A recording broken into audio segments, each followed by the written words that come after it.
it's Alex Wong from Flavors of New York. Today we are in East Village and we are going to explore a couple places to eat, so come along.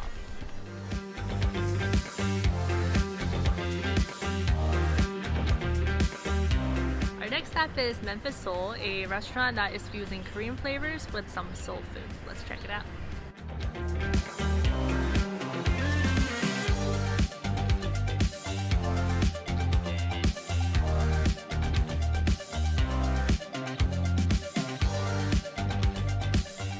So we're here with Richard Blue, one of the co-owners of the restaurant. Thanks for hosting. No, of course, of course. Welcome to our humble abode. So tell us more about Memphis Seoul, how did the restaurant come about? So my business partner Bart officially founded it in 2018. He was trying to get into smorgasbord, and he loved a Korean place called Kimchi Grill down the block, and basically he started kind of like messing around in his kitchen, tried out some of the food on some of his neighbors. They loved it. What's the inspo behind the menu? So it's supposed to be very southern forward with a slight Korean influence. So you have, I think, the quintessential Memphis Soul dish, which is the bulgogi meatloaf, which is kind of like our riff on bulgogi beef. Say one other dish would be like the ramen and cheese. The ramen and cheese is, a play on mac and cheese, but we use a ramen noodle instead. It took a long time to kind of like get right, but because ramen noodles are very delicate, and when you're baking them, it's a whole process. It's an interesting flavor because actually, it's kind of spicy. It's got a kick when you taste the kimchi. The ramen's kind of soft. I think it's cheddar. Very complex flavor.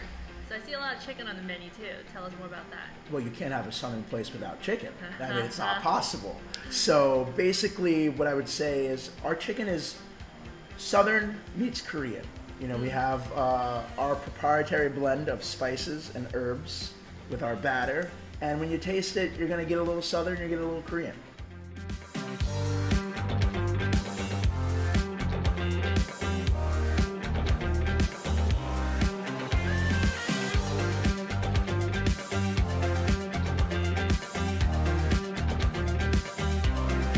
So we have our steamed buns. This is our bulgogi meatloaf one. You're gonna have bulgogi meatloaf, a slice of bulgogi meatloaf with soul sauce, the kimchi cold slaw, and our house-made sesame pickles. And this is our bibimbap inspired rice bowl. So you're gonna have a bed of rice with the bulgogi meatloaf with our soul sauce on it. That's the original way. You can also get it with barbecue sauce. Then we have our sesame pickles and kimchi cold slaw with a sunny side up egg. This is our Korean cornbread. So it has a little bit of Korean spices and seasonings in it, and it comes with some honey because I wouldn't say it's spicy, but it's got a little, flavor. It's got a little flavor to it. What makes it Korean? Like what? There's some Korean spices in there that gives its color. The chicken. Okay, so the chicken.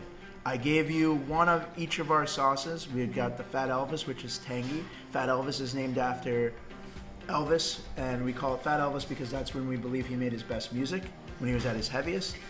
Then we've got our Beale Street Hickory sauce, which is named after Beale Street in Memphis. It's hickory, it's smoky. Our Gangnam Style sauce is spicy and creamy, named after, of course, after the name Gangnam Style. Yeah, the dance. Atomic K-pop, which is our hottest sauce, also comes on our hot chicken, is named after K-pop, the legendary K-pop. We have the Han River, which flows through Seoul. That's our tartar sauce. Aptly named also because, river and for fish. And then we have our bulldog sauce, which is just a traditional Japanese bulldog sauce. We just wanted a sauce for people who need sauce but don't necessarily like sauce. So that's the sauce for that. And then the last one is our soul sauce, which is named after Seoul, South Korea. It's our nuanced take on buffalo.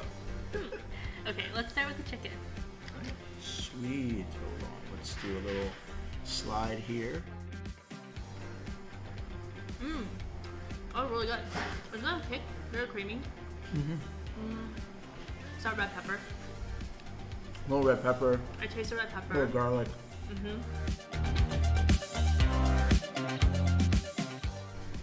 Okay, so Okay. kind of spicy cornbread before you add the honey. So I would say let's do one bite without the honey. That way we Alright. just kind of taste it as it Yeah. is intended to be. And then some people say it doesn't even need it, but we always add it just because some people love it. You know, it's not too spicy. It's very, very like, it's very, very mild. Yeah, this could really go with the chicken. And then add some sauce if you want to, but it doesn't need sauce. It's pretty good. And then you can add the honey if you want. It gives a little bit of sweetness naturally. You know. It tastes a spicy cake now. Yes. It's got like a It's a very, 5 second it's very delay. late. Yeah, it's It's very like a late. delay. Ooh.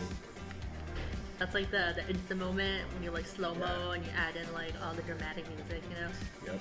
All right, no, I guess actually I did it well. All right, great. Yeah. And do you usually mix up your bibimbap or do you eat it like separate?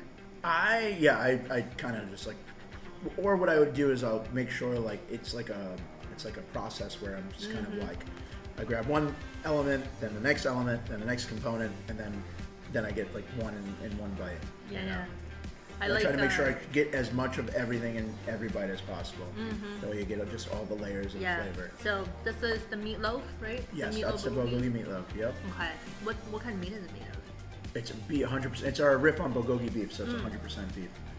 All right, and we get beef, we get pickle, we get some coleslaw. Is that Yep. coleslaw? Kimchi coleslaw. Yep. Kimchi coleslaw. Or cabbage. And some egg. Here we go. Get a little crunchy. You get a little You acid. got a little crunchy with the pickles. The pickles are really good. This meatloaf, it's like firm, but it's soft. It's like firm and soft at the same time, which is like really interesting combo. Coleslaw, love it. Super tart, very refreshing. Great combo. Last but not least, we have this bomb bun. Yes. So steamed bun. The bun contains dairy. It's delicious. Yeah. It's basically the same combo. You have the sauce that you would have on the bowl, so it's soy sauce with the kimchi coleslaw and the pickle, but it's like a condensed bite, and so you're gonna get all the textures, flavors, plus you get a little sweetness of the bun, which I really enjoy as well. So I'm gonna dive in. dig in. This will be a mess. Yes. Yeah, that soy sauce and meatloaf, really great combo. It's great because the sauce, bulgogi is like sweet, the meatloaf, the soy sauce is a little spicy, so it's just like they complement each other very well. I like it. So I see that you guys also have a bunch of beverages, a bunch of cocktails. So tell me about the drinks menu. Okay, so Memphis Seoul was always intended to be like kind of almost like a cultural bridge to those who are unfamiliar with Korean flavors. You know, it's just like a mild introduction. And so with our beverage program, we kind of went with like the basics, like Coke, Diet Coke, Sprite. We have I had to put an iced tea on the menu because we don't make one, so we have brisk iced tea, and then we have bottled water. But in terms of alcohol, since we do have our beer and wine license, we carry soju, which is the most consumed alcohol by volume in the world. That's a fact. In the world. In the world, yes. And so we carry a variety of soju in different flavors. We also carry Maku Goli, which is New York City based. And it's like an unfiltered rice beer. It's it's delicious. And it's really cool to drink out of a cup because it's unfiltered. It's just very like milky, and it's we also carry Terra, which is a Korean rice-based beer. And we also have Somek Towers. So Somek, if you go to Korean barbecue, a lot of spots in K-Town will offer you a Somek Tower. It's like basically like 20% soju, then 80% beer, and then you mix it together, and then you have a good time. And all those, the Somek Tower is $29. The soju, I believe we have the cheapest soju in town. It's about $9.99. Good deal. And it's a good deal. And our beers are $5.99. So you know what I mean? Come get a bun, stay for a drink. Nice. We have 2 locations in the East Village here, and in Crown Heights, Brooklyn, off the 2345 at Franklin Avenue. Got a lot of options, so check out the spot for lunch, dinner, nightcap, or pregame. Oh, thanks so much for having us. This is Alice from Flavors in New York, signing off here. See you next time.